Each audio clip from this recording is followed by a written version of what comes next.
आज सुन रहे हैं रात की कहानी, जहां हर रात बुनती है एक नई दास्तान। कभी डर की, कभी प्यार की और कभी उन यादों की जो दिल से निकलकर रूह तक उतर जाए। मैं हूं आपका दोस्त सूरज दहिया। तो चलिए आज की कहानी शुरू करते हैं, एक ऐसे कमरे से जिसकी खिड़की से झांकने की हिम्मत किसी में नहीं थी। मेरा नाम सूरज दहिया है, हरियाणा के सोनीपत का रहने वाला हूं। बचपन से ही पढ़ाई में ठीक ठाक था, लेकिन असली दिलचस्पी कबड्डी, घुड़सवारी और बुग्गी की सवारी में थी। पर माँ कहती थी, बेटा सूरज पढ़ ले, तेरे पापा जैसे पुलिस में अफसर बन जा। तो सोचा चलो माँ की बात मान ली जाए। दिल्ली यूनिवर्सिटी में एडमिशन मिला तो ऐसा लगा जैसे गांव से निकलकर दुनिया की किसी दूसरी ही सदी में कदम रख दिया हो। कॉलेज के पहले ही दिन एकदम चमचमाता माहौल, लंबी लंबी बिल्डिंगें, अंग्रेजी में बात करने वाले लड़के लड़कियां, और फिर वो पल आया जब मुझे हॉस्टल अलॉट हुआ। कमरा नंबर 15। अब हरियाणा के छोरे को कमरा नंबर 15 मिल जाए तो दिल में एक ही बात आती है, बढ़िया है। बीच का कमरा है, न ऊपर का न नीचे का, टॉप क्लास। मैं 2 बक्से, एक ट्रॉली और माँ की दी हुई अचार की बोतल लेकर जैसे ही हॉस्टल में दाखिल हुआ, चौकीदार ने ऐसे देखा जैसे मैं कोई आत्मा हूं जो गलती से अपने घर लौट आई हो।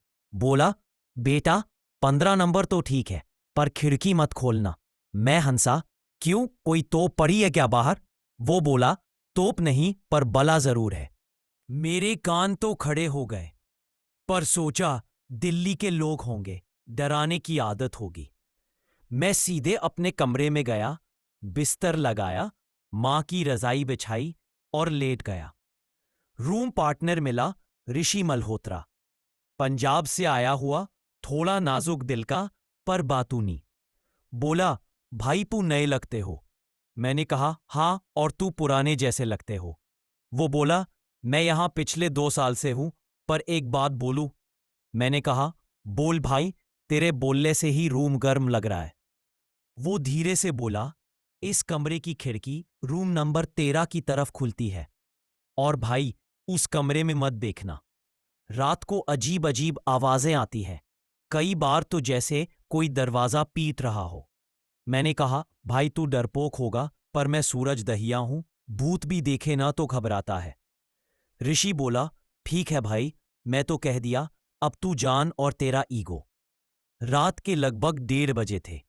मैं लेटा हुआ था, अचानक खिड़की से हवा का झोंका आया और कमरे का पर्दा ऐसे हिला जैसे कोई बच्चा खेल रहा हो। मैंने हंसते हुए कहा, ऋषि भाई, ये हवा नहीं, तेरी भूतिया कहानी का असर है। पर तभी दरवाजा चर्रर की आवाज से अपने आप खुल गया। मेरे तो कान खड़े हो गए और ऋषि की हालत ऐसी जैसे करंट लग गया हो। बोला, भाई देख, मैंने बोला था। मैंने कहा, हवा है बे, खिड़की खोल रखी है। लेकिन अगले ही पल कमरे की लाइट एक झपक में गुल हो गई और खिड़की के बाहर एक परछाई सी दिखी। लड़की की तरह थी, लंबे बाल, सफेद कपड़े और नजरें मेरी तरफ। मैंने खिड़की की तरफ झांक कर पूछा, कौन है बे? पर कोई जवाब नहीं आया, सिर्फ चुप्पी और वो परछाई जैसे जमीन में धंस गई हो। मैं थोड़ा घबरा गया, पर सोचा हरियाणी का खून है, डर के भागे तो नाम बदनाम होगा।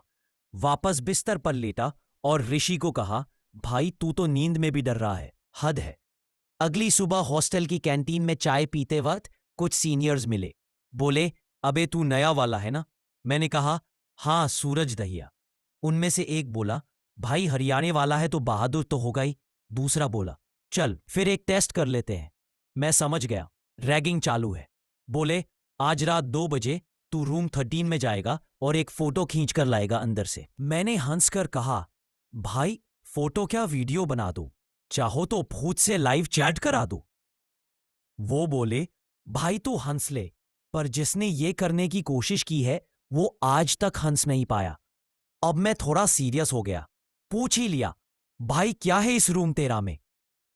वो बोले, 2011 में एक लड़की थी, अनुजा शर्मा, यही केमिस्ट्री ऑनर्स की स्टूडेंट थी। उसे रैगिंग में बंद कर दिया गया था, इसी कमरे में। 3 दिन बाद खिड़की से कूदकर जान दे दी।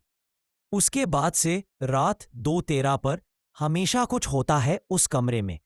लाइटें बंद होती हैं, कोई दरवाजा पीटता है और एक लड़की की आवाज आती है, मुझे बाहर निकालो। मैं थोड़ी देर चुप रहा, फिर सोचा चलो सच का पता तो चले। रात 2 बजे मैं चुपचाप उठा, फोन निकाला और सीधा रूम नंबर 13 की तरफ बढ़ा। कमरा बंद था, पर दरवाजा धक्का देने पर चर्रर की आवाज के साथ खुल गया। अंदर घुप अंधेरा और दीवार पर एक नाम, अनुजा शर्मा, 2011, लाल रंग से लिखा था। मैंने मोबाइल का फ्लैश जलाया और फोटो लेने ही वाला था कि अचानक खिड़की अपने आप खुल गई। हवा नहीं, कुछ और था उस झोंके में, जैसे कोई सांस ले रहा हो। और फिर मेरे फोन का कैमरा बंद हो गया। मैंने कहा, देख अनुजा, मैं सूरज दहिया हूं। अगर तू सच में यहाँ है तो सामने आ। तभी कमरे में रखी एक पुरानी कुर्सी हिली और एक धुंधली सी आवाज आई, सूरज, मैं अब भी यहां हूं। मैंने कहा, अगर तू इंसाफ चाहती है तो बताओ क्या हुआ था। उस रात के बाद मुझे हर रात सपने आने लगे। अनुजा मुझे दिखाई देती, कभी हॉस्टल की खिड़की पर, कभी सीढ़ियों पर बैठी, जैसे वो कुछ कहना चाह रही हो। मैं धीरे धीरे उसकी कहानी समझने लगा। उसने कोई बदला नहीं मांगा, सिर्फ इंसाफ। मैंने कॉलेज यूनियन से संपर्क किया, पुराने रजिस्टर खंगाले, सीसीटीवी फुटेज देखे। धीरे धीरे सच्चाई सामने आई। अनुजा की मौत एक हादसा नहीं, हत्या जैसी थी। 4 सीनियर्स ने उसे रैगिंग में बंद कर रखा था। खाना नहीं दिया, पानी नहीं दिया। 3 दिन बाद उसने खिड़की से छलांग लगा दी। मैंने सबूत इकट्ठा करके कॉलेज कमेटी को सौंपे। उन 4 को यूनिवर्सिटी से बर्खास्त किया गया। उस रात जब मैं कमरे में लेटा था, पहली बार कोई परछाई नहीं आई। ना कोई कुर्सी हिली, ना खिड़की खुली। बस खिड़की की दीवार पर एक लाइन खुद ब खुद उभरी, थैंक यू सूरज, अब मैं आजाद हूं। मैंने मुस्कुराकर खिड़की के बाहर देखा। एक हल्की सी रोशनी थी, जैसे कोई रूह मुस्कुराकर रुखसत ले रही हो। उसके बाद रूम नंबर 13 कभी नहीं खुला। बोर्ड पर लिख दिया गया, अंडर रिपेयरिंग। पर जो जानता था उसे पता था, वो अब खाली है, सच कहने वाले का इंतजार नहीं कर रहा। मैं आज भी दिल्ली यूनिवर्सिटी के दिन याद करता हूं। डर भी था, हंसी भी। हॉस्टल के कमरे में वो पहली रात मेरी जिंदगी की सबसे डरावनी और सबसे जरूरी रात थी। आज जब गांव आता हूं तो बच्चे पूछते हैं, भैया भूत से सच में मिले थे? मैं कहता हूं, हां मिला था, पर वो भूत नहीं थी, एक लड़की थी जिसे इंसाफ चाहिए था। और हां, तब से मैंने चाय बनाना सीख लिया। बस अब चुड़ैलों के लिए नहीं, अपने दोस्तों के लिए बनाता हूं, और कभी कभी खुद के लिए, जब रात को वो खिड़की फिर से याद आती है। तो कैसी लगी आपको आज की रात की कहानी? अगर आपकी नींद उड़ गई हो या बचपन की कोई याद लौट आई हो, तो समझ लीजिए कहानी ने तो अपना काम कर दिया। ऐसी ही दिल को छू जाने वाली कहानियों के लिए चैनल को जरूर सब्सक्राइब करें, क्योंकि अगली रात, अगली दास्तान फिर यही मिलेगी, रात की कहानी में। शुभ रात्रि। और हाँ, खिड़की बंद कर लेना।